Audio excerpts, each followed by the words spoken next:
set for Jamaica, at 2005, it was suggested about 13% of the population living below the poverty line.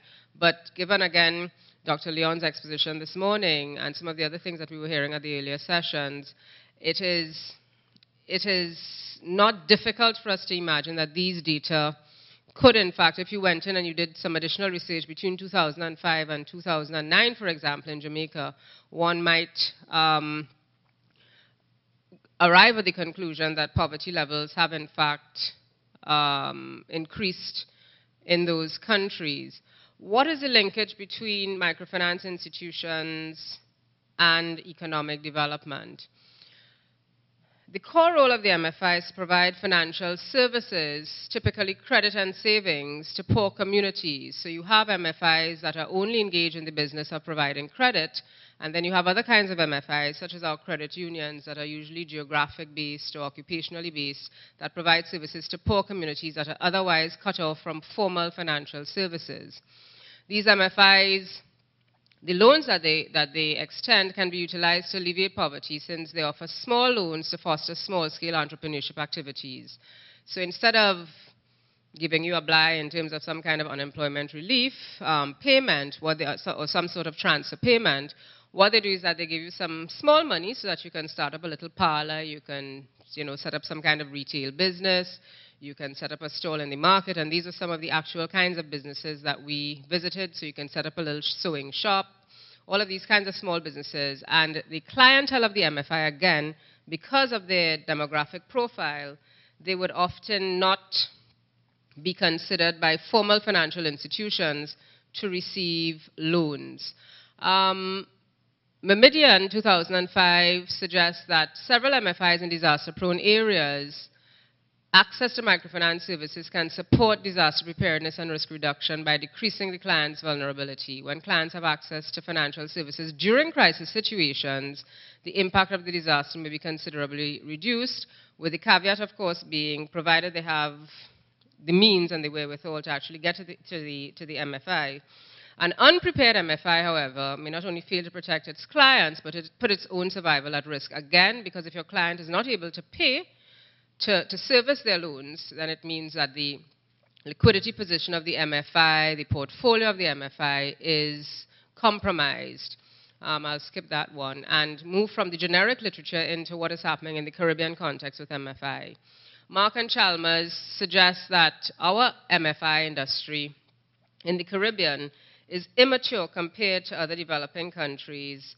And some of the reasons for that is that our portfolios tend to grow extremely slowly, maybe because we are considered to be medium to high medium development, so maybe the demand for MFI services aren't as great in the Caribbean, in the English-speaking Caribbean.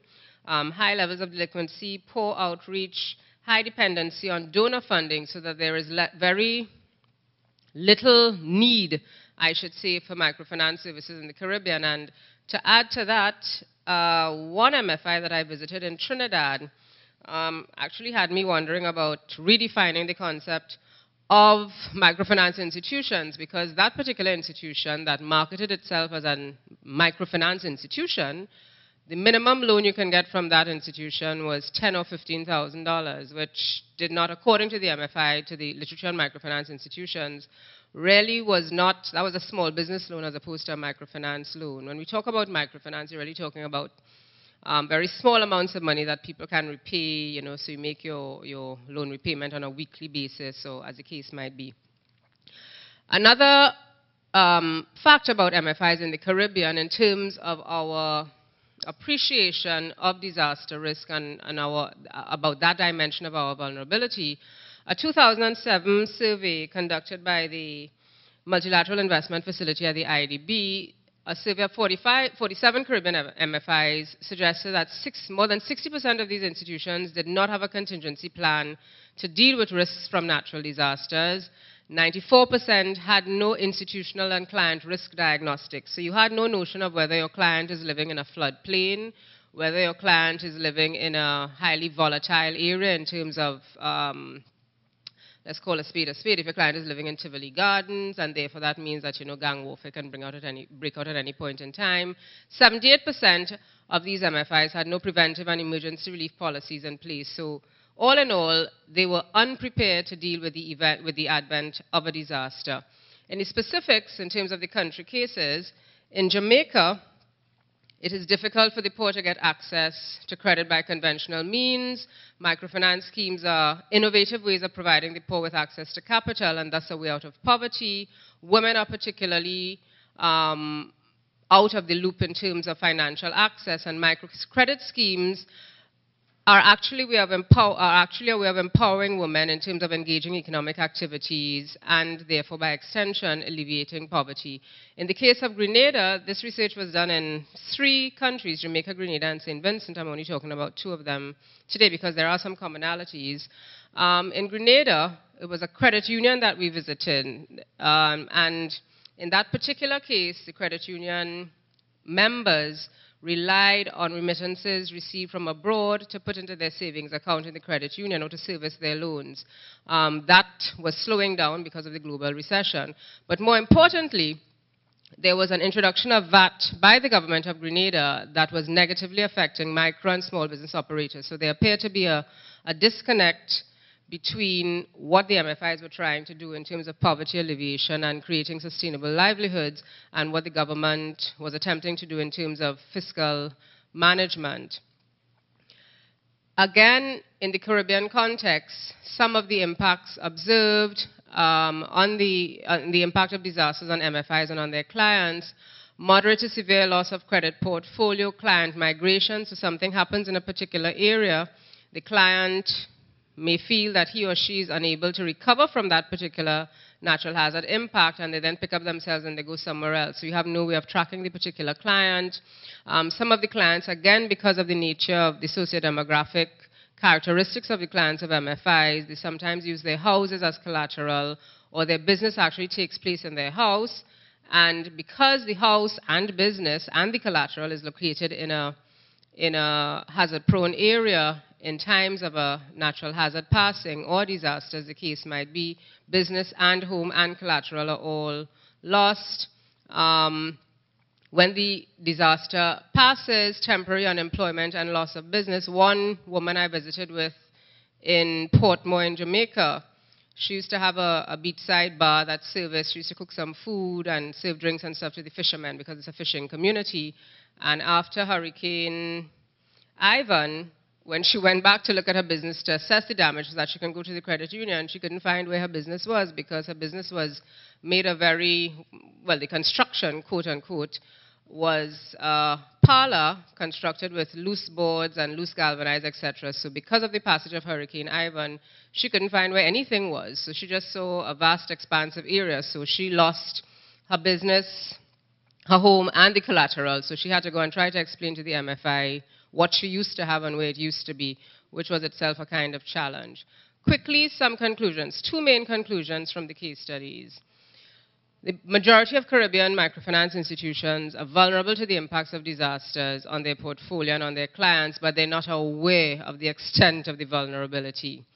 And I think the second main conclusion is that there is insufficient buffer provided by governments to MFIs to facilitate their growth and their economic viability. In many of the countries, there is a disconnect between government and government's fiscal policy or government's financial policy and what happens at the level of MFIs. Many governments, I don't get the sense, understand the pivotal role that MFIs play in poverty alleviation, that really they are in some ways engaging in policies that are servicing the poor in a more meaningful way than some of the policies that governments may in fact be implementing to deal with poverty alleviation and poverty eradication.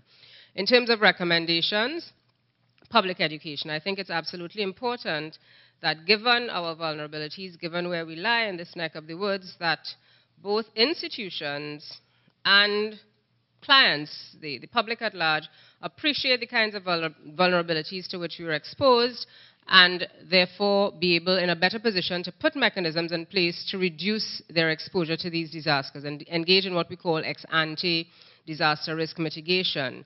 Another point is perhaps some of the MFIs can think about compulsory savings towards a disaster fund. Since it's going to redound to their benefit and also the benefit of their clients, it makes sense to have compulsory savings. But the 4th bullet point really speaks To the third bullet point, in some countries, the legislation does not allow microfinance institutions to take compulsory savings. So I think there needs to be an overhaul in terms of trying to link the role of MFIs in terms of poverty alleviation and really having a holistic approach to trying to deal with risk mitigation. Greater coordination required between national disaster officers and microfinance entities. In all of the countries that I surveyed, until the point that I was doing the research, the MFI either was not sure who was responsible for disaster risk reduction at the national level or certainly had no contact. So here you are with a portfolio of several $1 million. In the case of Jamaica, it's a nice, impressive sounding amount of money, but it's still a lot of money. It's people's money that you have available for those people who might have some small savings with particular MFIs. But no notion of coordination with the national disaster officers to find out what is at risk in terms of your portfolio, in terms of where people have their businesses, and what mitigation measures might be put in place.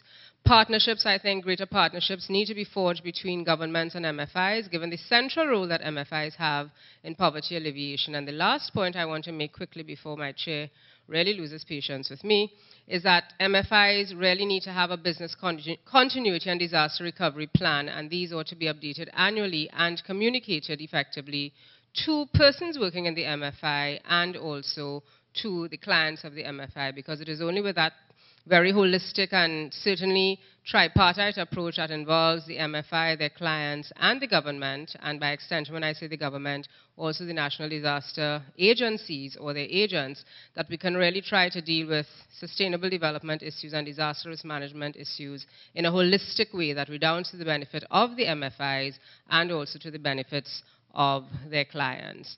So on that note, ladies and gentlemen, I thank you for your attention, and we will entertain questions a little later.